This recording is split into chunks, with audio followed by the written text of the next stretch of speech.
Hello everybody, this is your captain speaking. I was not able to be in this episode because of bad interwebs. So, just wanted to put that in there. This, I think, should be the first episode of in Ponyville Library that's going to be on Ponyville Live, or at least while the site is up. I know the Stay Poundy one came out after we joined already. Anyway, I just want to make that quick announcement. Okay. On with the show. Yes. Hi there, welcome to Pony Public Library. I am going to be your host for the evening, Hawk Johansson, the host of Friendship is Madness normally, but since Pio's internet is completely dying on us, he called me in to help him out. Joining us today is Mr. D, aka Dreadmaster 231. Say hello to the nice people. Awe. Okay, that works too. It's hello in Afrikaans. Alright. So, for those who don't know, including me, unfortunately, what do you do? Well, to ask what I do would be like asking a rock, how do you sit? I'm primarily a writer. Okay, that's my forte. Telling stories is my game. Making ponies love them is also part of my game, I guess. But I do a lot of stuff. I'm primarily want to go for game design. That's my ultimate dream. I envy for robotics. But I design games. I'm actually in a game development crew right now. Leader of it, anyways. I also do animation, or try to do animation. I make GIFs and memes for the lols, for the little kids. Oh, no. I also try my hand at digital art and traditional art. I personally prefer to do digital, but I'm better with traditional. But then again, I work off my phone, literally. Probably 1 out of every 233,000 things I put up on the internet is probably done on an actual computer. Wow, really? Yes, literally, I do everything off my iPhone 3GS. That's about 3 years old. That's impressive. I use the notepad for my writing. I use Art Studio for my digital drawing. I also use BeFunky Pro for photo editing and GIF Boom for GIF making. I use LOL Maker, which is an app. I use the Skype app. I use Animation Express, iDownloader, Graphio Lite. All of those apps I use for all my working. I also have a thesaurus I downloaded on here. But to believe it or not, that's actually a very small amount of apps. I only have in total probably about 30 apps altogether on my phone. Everything else is either pictures or things I'm working on. I have over 1,000 written things in my notepad. So. Man. And I think having 8 games on my iPad is too much. But I try to keep myself busy. You know, I listen to my fans whenever they ask for something to say, hey, they give me a suggestion. I troll, not really troll, but when I say troll, I mean I read message boards, not troll as in screw with people, but you kind of get the idea, right? Yeah. I read and I take ideas from the public. If someone puts an idea, hey, what if someone wrote about this? And I was like, okay, let's try that. So I write it up. Never gets uploaded, but I just do it for my own personal, forte to see if I can do it. Someone says, hey, why don't we draw Rainbow Dash acting like Ghost Rider? I tried that. Didn't turn out too well. I personally want to see Applejack being Ghost Rider, because that would be legit as all get out. No. We need Pinkie Pie as Ghost Rider. Maybe. Maybe.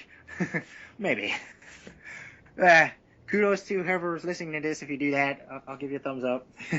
Oh, I will too. But like I said, I read a lot. I study what people want. I try to do it. If I like it myself, I'll put it up. But I'm very hard on critique. I critique myself hard, but I critique other people harder. People know me because they ask me to go. They come to me to ask them for help, and believe it or not, I've made a couple people cry of how hard I critique. So But people like it because, I'm sure as you as a writer, it's very hard for someone to read through your stuff, to get someone to read your stuff and have them give you a well thought out response rather than just saying it was cool.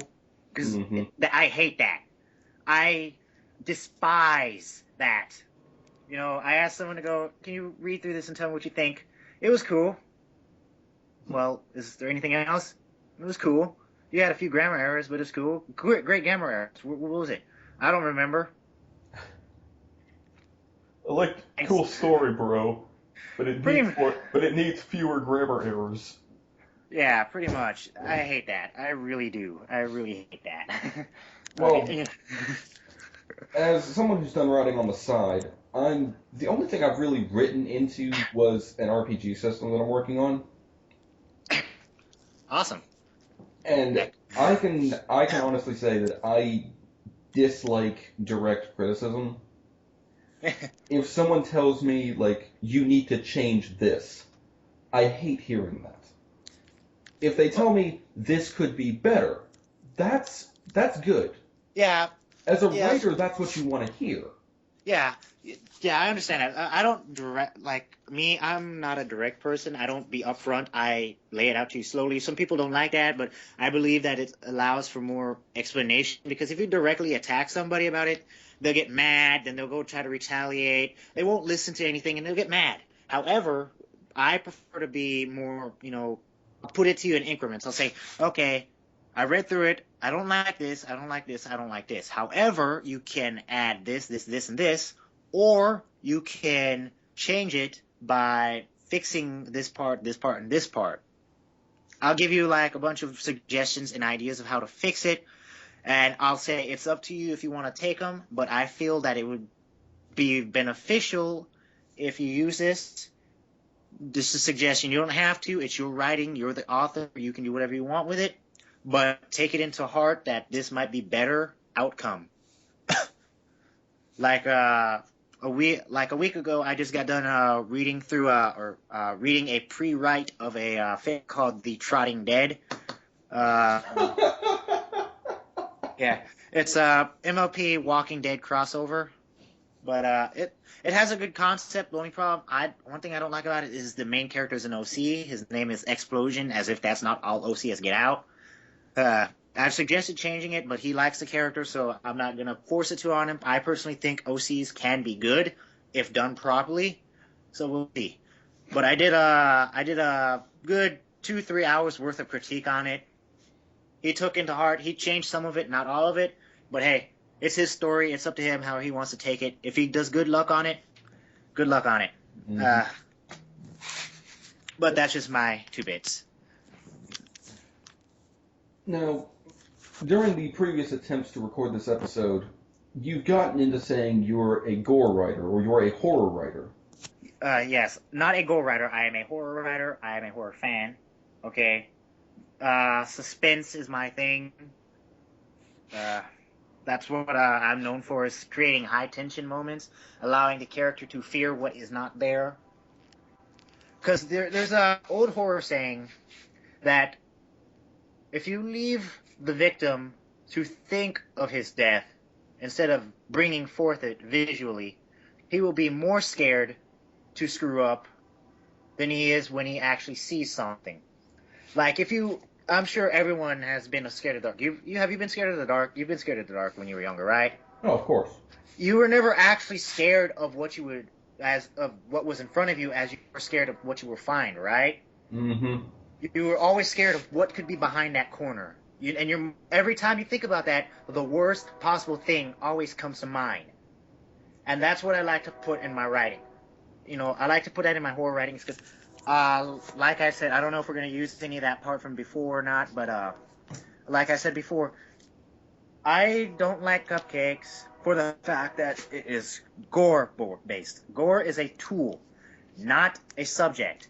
When you base your story around killing, it's gonna fall flat, because unless you can put a reason as to why the story is based around killing. Like, say, off the top of my head, the story is about a bad human. Okay, a bad human comes to Equestria, and he's just, Hannibal Lecter. Okay, Hannibal Lecter somehow pops up in Equestria. Okay, Now, the reason why he got there is random spell Twilight and Hannibal got switched. Okay, now you have Twilight and Alcatraz and Hannibal Lecter and Equestria. That's definitely going to be bad for both sides. Mm-hmm. Okay, now, why did it happen? Twilight was creating a spell to check other dimensions, and she ended up getting sucked through a hole. Okay, Hannibal happened to switch as a law of equivalent exchange. You had to give to take. So Hannibal Lecter's down Equestria. What happens when he gets to Equestria? Finds out that everything is so good that he has to fuck some shit up.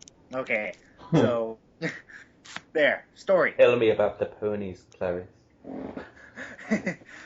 So, yeah, okay, so that's a story. That gives you some basis to work off of. It's not exactly the best story, but it is a story to base off of, and it's not just straight up What are you talking Hannibal about?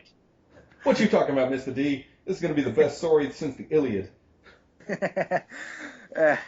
But, like, it's not it's straight up killing. It's not just, okay, I'm here and I'm going to kill every nigga I don't like, okay? It's not, you catch what I'm throwing, right? You're understanding me, right? You have to explain a little bit more, but you understand what I'm talking about. Yeah. Okay, good. I would like to bring up a philosophy that was put forth by Yahtzee from Zero Punctuation. He said that there are 3 types of horror. The first type is where the monster is in a closet, it pops out saying a bloogie woogie woo. The second type is where the monster is standing right behind you, but you don't want to turn around and see it, because if you do, it'll say a bloogie woogie woo. And then the third type is where the monster says a bloogie woogie woo on the far side of a brightly lit room and then walks over and hits you in the face with a stake. See, in my opinion, the second type, well, actually in Yahzee's opinion too, the second type is the best kind, because it's not the monster that scares you. It is the suspense of where the monster is, what the monster is going to do, and all of that. Yes, and that's also my personal opinion too. I like that. Like I said before, I think I said before, but I like to allow the reader to visualize the situation and actually feel for the characters. One of my most notorious things is making you literally cry for the character, okay? Ask any of my readers from before or after, back when I was writing VGC Fix, or still when I write my original stories, anything I write, is I always try to bring out this feeling for the characters. We already feel for Twilight Sparkle because we know her for 3 seasons. We've known her for 3 years now. But what I want to do is I want to feel a mental connection to the characters. Like, okay, that moment, Twilight's walking down the hall, you're reading, and you can't stop reading because you want to know what happens, but you don't want to. You see her, you feel her going down the corner, you know she's going to turn, you know there has to be something there. She turns, and you're like relieved because there's nothing there. You're like, oh, God. Then you read a paragraph down, and you're like, why you do that, man?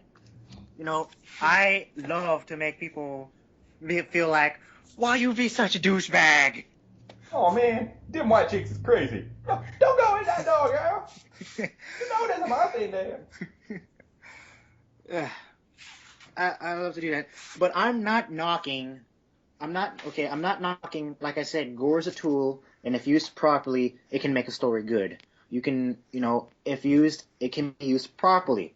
Jump scares can also be used properly. There have been numerous times where a jump scare, if used properly, can scare the living daylights out of the person who is even most oriented. I've scared many of people who are not usually scarable with a jump scare. Granted, it's a lot harder to do in a story, but it's possible. Well, with a story, it's more the third kind. Yeah.